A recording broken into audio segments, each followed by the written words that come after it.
तर लाडक्या बहिणीवरून आता जयंत पाटील आणि भास्कर जाधवांनी सरकारला चांगलंच घेरलेलं आहे।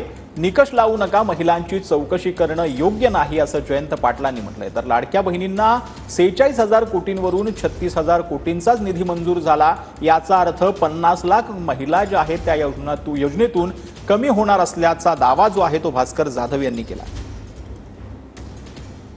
आपण आपल्या लाडक्या बहिणींना मत हे 1500 रुपये देणार आहोत, दिले पाहिजे, देताय तुम्ही, चांगली गोष्ट आहे।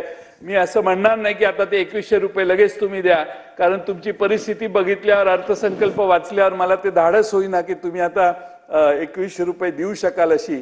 त्यामुळे 1500 रुपयावर भागले तर 1500 रुपये सगळ्यांना द्या। माझी कळकळीची विनंती आहे अभिमन्यू पवार, एकाही महिलेचं नाव कमी करू नका।